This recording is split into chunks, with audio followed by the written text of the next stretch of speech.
Dans cette vidéo, on va changer un peu la façon qu'on gère la variable qui est envoyée. Donc, au lieu de l'envoyer en une seule variable, on va l'envoyer dans une liste de plusieurs parties qui va nous aider beaucoup là, quand on va vouloir gérer ces variables-là, gérer l'affichage, et puis quand on va vouloir particulièrement écrire dans ces variables-là, donc changer les valeurs.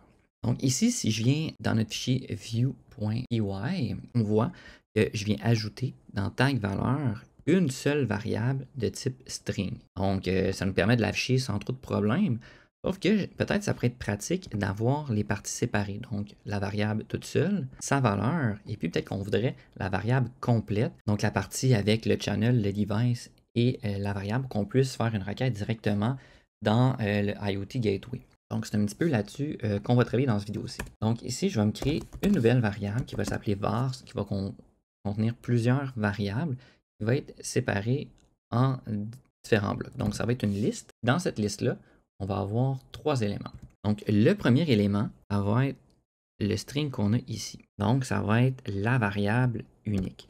Donc, tag 1, par exemple. La deuxième valeur qu'on va vouloir mettre, ça va être un string aussi. Et ce string-là, ça va être carrément la valeur. Donc là, on peut afficher 1, 12, 56, ça dépend de sa valeur. Et la troisième partie que je vais vouloir afficher, ça va être le nom complet. Donc le device, le channel et puis le tag finalement. Et au lieu d'append tout ça, on va append le vars. Donc ça va ajouter le dictionnaire dans mon dictionnaire de tag valeur. Donc j'ai un dictionnaire de dictionnaire. J'enregistre ça. Et ensuite, je vais aller dans le IoT et au lieu d'afficher tag, ben, il va falloir que j'affiche tag.0. Donc le tag.0 va correspondre au premier élément. Donc le nom de la variable. Ensuite, je vais faire deux points espace et je vais coller ça ici, le point 1, donc la valeur.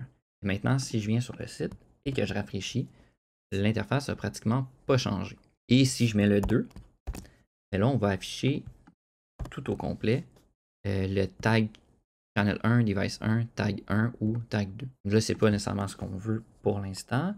Donc, je vais laisser le point 1. Mais là, on voit qu'on passe le dictionnaire et qu'on affiche chacun des éléments du dictionnaire selon ce qu'on a besoin. Donc là, ça va rendre les choses un petit peu plus faciles à gérer. Au lieu d'avoir un seul paquet, on l'a en trois petits paquets qui est finalement une liste.